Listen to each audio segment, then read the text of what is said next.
The other day I took my kids on a bike ride. I took my 8-year-old, a 5-year-old, and a 3-year-old. And after we drove to the lake and I unloaded the minivan of all the bikes, scooters, and helmets, and after I attached that headache of a bicycle trailer and gave them their snacks and their juice boxes and checked all those little 3-point harnesses, my phone rings.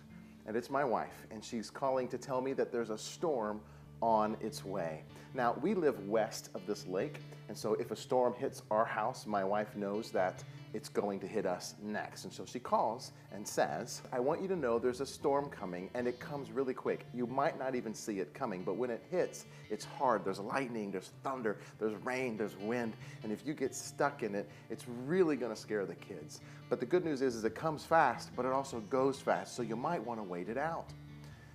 Now, for some reason, I heard it's gonna come fast, it's gonna go fast, wait it out.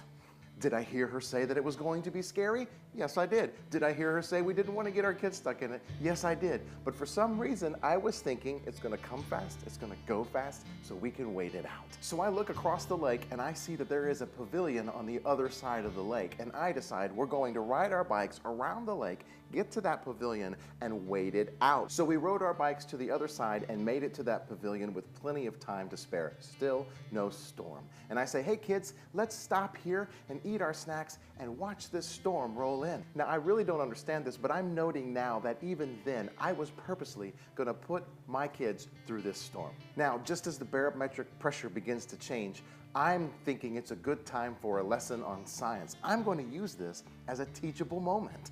I say, hey kids, come over here. Do you feel that barometric pressure change? Do you feel how the air is getting colder? And we're sitting there and watching the lightning as it just paints the sky across the lake, and it's beautiful. There's lightning everywhere, and I'm teaching my kids stuff, and I feel like a really good dad, if that's not obvious already. And so then I say, well, kids, it's probably time that we get in the middle of this pavilion and we're gonna sit here and wait for the storm to pass. And I say, don't worry, it's gonna come fast and it's gonna go fast. And right when I said that, our first lightning strike hit right above our head. Bam! And it was the loudest thing I've ever heard. And my kids jump and naturally start crying profusely. So I put each of them under my arm and I put a blanket over our heads and I comforted them with these words: don't worry, it's gonna come fast, it's gonna go fast, we're just gonna wait it out. But the lightning didn't stop. In fact, the lightning was all over the place. It was lightning everywhere. It was a lightning storm, and the wind was hard, and it was blowing the rain into the pavilion, and we were getting all wet. And then it got worse.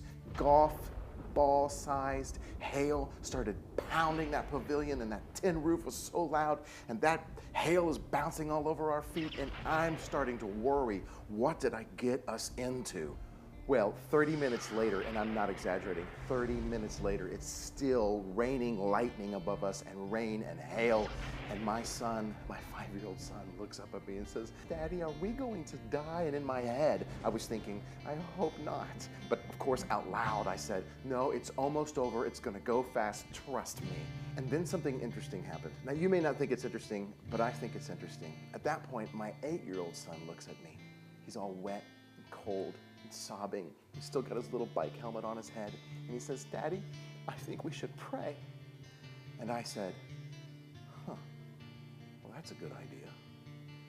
And so I told him, that's a great idea, son. And he said, I know, I've been praying this whole time, but I think you should pray. And so I did. I prayed over my precious little children. And the storm did clear. And we did eventually make it back to our minivan.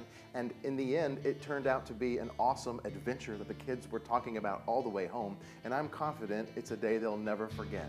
But the saddest part of that story is that I failed as a father. Sure, I failed because I put them purposely, and I would argue subconsciously, through that awful storm. But I also failed as a father because I did not model and teach them about prayer and trust in God. My 8-year-old instead taught me. And that's really sad, because if there's one thing I've learned over and over and over again in my own personal life, it's that Jesus really does calm storms.